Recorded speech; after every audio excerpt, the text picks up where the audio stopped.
Prologue. At last, at the top of a winding staircase, she'd found it. Disregarded by everyone but the aging queen.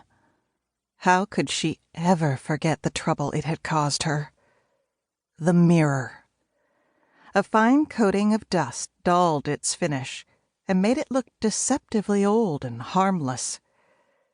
Hesitantly, Queen Snow wiped the surface. She wanted a clear look at whatever, or whoever, was inside. The thought of meeting her adversary made her shiver, and she took a moment to compose herself.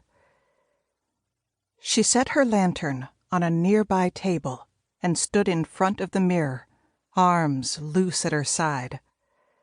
Taking a deep breath, she peered into the surface. Her reflection stared warily back, her cheeks flushed red from the climb, and her once black hair, now mostly gray, no longer a stark contrast to her fair skin. She breathed out with force. Time for answers. She began the poem. Mirror, mirror on the wall, who's the fairest of them all? The glass rippled near the edge of the frame like it was melting. Slowly at first, then swiftly until the entire surface was a swirling, twirling mass of molten glass. Her reflection twisted until it was only a rush of colors that melded together and became a white mist. A silhouette appeared in the middle, growing increasingly visible as the mist cleared. At last, the figure turned to face the outside. "Oh!" Snow blinked in recognition. "It's you!"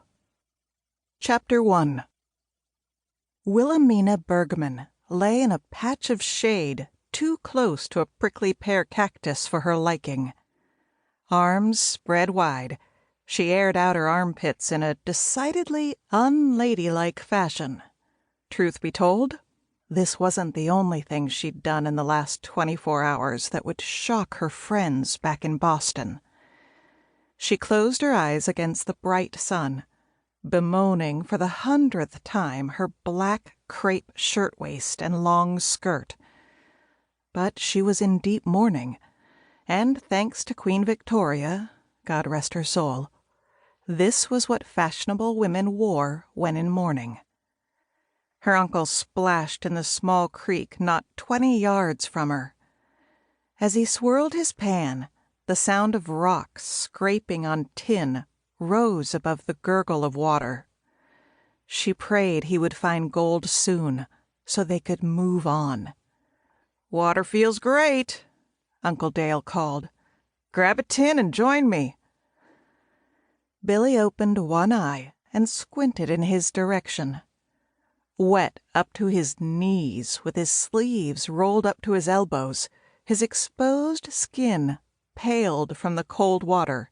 His prospector's hat, filthy thing that it was, and purchased from a man leaving the valley, shaded his face so she couldn't read his expression. His chevron mustache bobbed as he chewed tobacco, and his formerly clean-shaven chin sprouted the makings of a beard, marking the hours they'd been away from civilization. Ah, Uncle Dale. He could talk a dying man into buying a vacation home. She shouldn't have given in so easily. Had they stuck to the original plan of mailing her cousin the watch and contacting an attorney to handle any other business, they would have been home by now.